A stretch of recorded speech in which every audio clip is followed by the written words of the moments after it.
onde a gente vai trabalhar o DNA e o RNA. Esse assunto aqui, esses conceitos básicos que eu vou trabalhar contigo, serão importantes para você responder, por exemplo, questões relacionadas à biotecnologia, como, por exemplo, questões que trabalhem clonagem, transgenia, testes de DNA, de paternidade, enfim, uma série de assuntos que o Enem pode estar te cobrando, relacionando notícias e conhecimentos cotidianos com os conhecimentos acadêmicos lá da sala de aula. Vamos começar então lembrando o que são ácidos nucleicos. O DNA e o RNA são ácidos nucleicos, porque são substâncias que vão estar relacionadas com o núcleo das células, com o comando das células. Bom, nós temos, como eu falei, o DNA, que é o ácido desoxirribonucleico, e o RNA, que é o ácido ribonucleico. A diferença entre essas duas moléculas a gente vai estudar agora e já começa por esse nome. Por quê? Desoxirribonucleico, porque no DNA nós vamos encontrar uma estrutura que é a desoxirribose, um carboidrato que vai ser componente do DNA, enquanto que no RNA o açúcar, a pentose que a gente vai dizer, vai ser a ribose. Bom, como assim pentose? O caso é que todos os ácidos nucleicos, tanto o RNA quanto o DNA, vão ser formados de subunidades, de pecinhas, que a gente chama de nucleotídeos. Os nucleotídeos vão ser compostos por 3 regiões que eu vou aqui descrever para você. Essa bolinha aqui que eu desenhei é o que a gente chama de grupamento fosfato.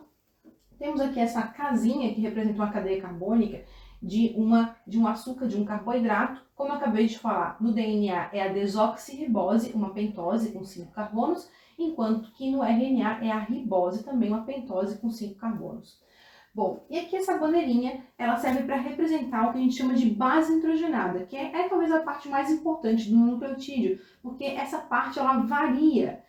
Temos 5 diferentes bases nitrogenadas: adenina, timina, uracila, citosina e guanina. Por que eu escrevi T ao lado de U aqui? Bom, porque no DNA eu vou ter A, C, G e T.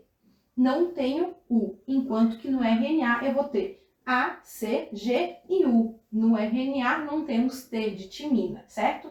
Então só vai mudar essa base nitrogenada aqui, T ou U, para RNA ou DNA, certo?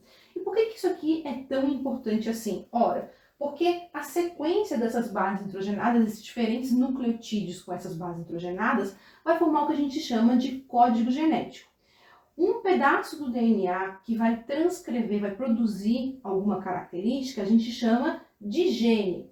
E quando a gente vai estudar os processos que envolvem, por exemplo, a produção de proteínas, que eu já vou falar um pouquinho aqui, a gente vai ter que lembrar que cada 3 bases nitrogenadas, a sequência de cada 3 bases nitrogenadas vai formar o que a gente chama de códon, um código para codificar um determinado tipo de aminoácido, que é a pecinha que forma as proteínas. Guarda essa informação que daqui a pouco a gente vai explorar. Mas antes, vamos aqui entender um pouquinho da estrutura do DNA. O DNA, como você já deve ter visto, é uma molécula que é formada por 2 fitas de nucleotídeos, que uma se encaixa na outra, e ela vai ser torcida, como se fosse uma escada torcida. A gente chama isso de dupla hélice. Como eu acabei de falar, ela vai ser formada por sequências de nucleotídeos ligados uns no outro. De que maneira que eles se ligam?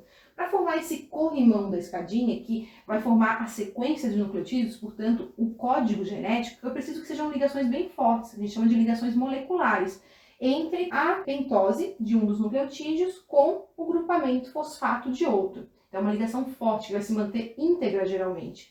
E a gente vai chamar essa ligação de ligação pentose-fosfato, pelos grupamentos que ela se liga entre um nucleotídeo e outro. Agora, para formar os degrauzinhos aqui da escadinha torcida que é o DNA, eu vou ter uma ligação entre uma base nitrogenada e outra. Essas bases nitrogenadas sempre vão se ligar da mesma maneira. A liga com T, adenina com timina, e citosina liga com guanina, sempre desse mesmo jeito.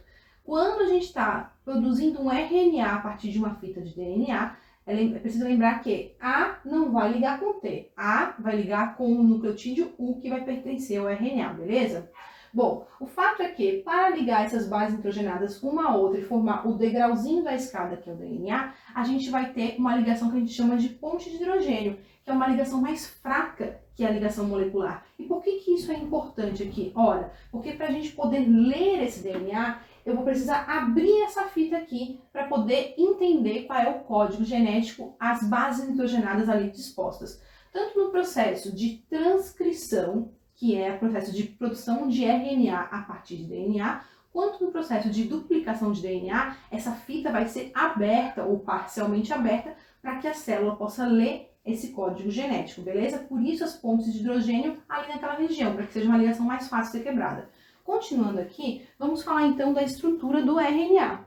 Ao contrário do DNA, ele não é uma dupla fita, ele é uma fita única e muito mais curta que o DNA. O DNA é muito comprido, enquanto que o RNA ele é pequenininho.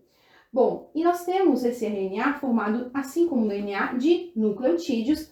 A diferença é que, em vez da pentose desoxirribose que a gente vê lá, a gente tem a pentose ribose. E também a diferença das bases nitrogenadas. Não tem T, tem somente U aqui, beleza?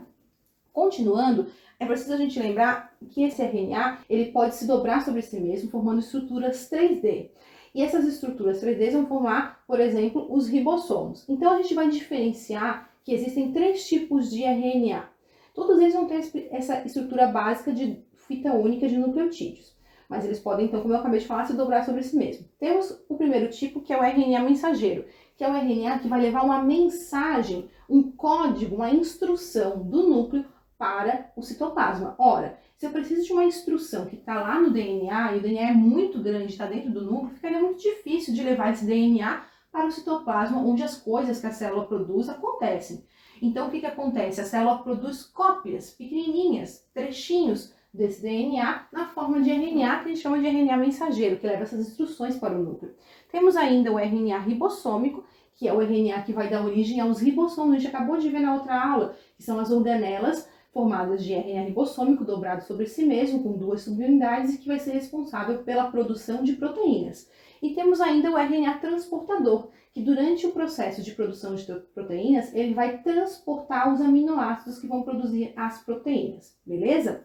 Bom, falando em processos que esses ácidos nucleicos estão envolvidos, nós temos 3 aqui listados.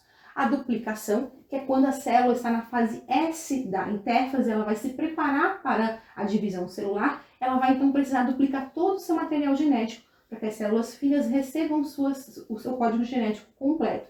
Então, o que acontece? Eu vou abrir essa fita de DNA com uma enzima chamada helicase, ela vai funcionar como se fosse um zíper abrindo a molécula de DNA, e depois vai vir uma outra proteína chamada DNA polimerase que vai encaixar nucleotídeos e formar novas fitas de DNA. Lembrando que a duplicação do DNA é semi-conservativa. Por quê? Porque eu abro a fita original e eu produzo uma fita complementar para cada lado da dupla fita original. Então, as moléculas filhas resultantes, elas vão ter um dos lados novinho feito durante a duplicação, enquanto o outro é a fita original do DNA que foi duplicado. Continuando aqui, a gente tem a transcrição. Transcrição é quando eu estou transcrevendo, estou tirando uma mensagem do DNA, que é justamente o processo de produção de RNA mensageiro. Eu copio um pedacinho, um trecho daquele DNA para levar a informação, a instrução para o citoplasma. E por último, a tradução, que é quando esse RNA mensageiro já lá no citoplasma vai passar pelos ribossomos que vão ler esse RNA ribossômico e que vai, então, produzir as proteínas, aliás, os polipeptídeos, né, que são as sequências básicas das proteínas. Então, a partir da leitura do RNA mensageiro, a cada 3 bases nitrogenadas tem um código que vai corresponder a um aminoácido, que é a subunidade, a pecinha que forma a proteína. Bom, então aqui eu fiz essa recapitulação rapidinho dessas principais estruturas para você mandar bem aí as questões de biotecnologia, de saúde e de teste de DNA, todas essas tecnologias que envolvem essa manipulação dessas 2 moléculas aqui essenciais à vida.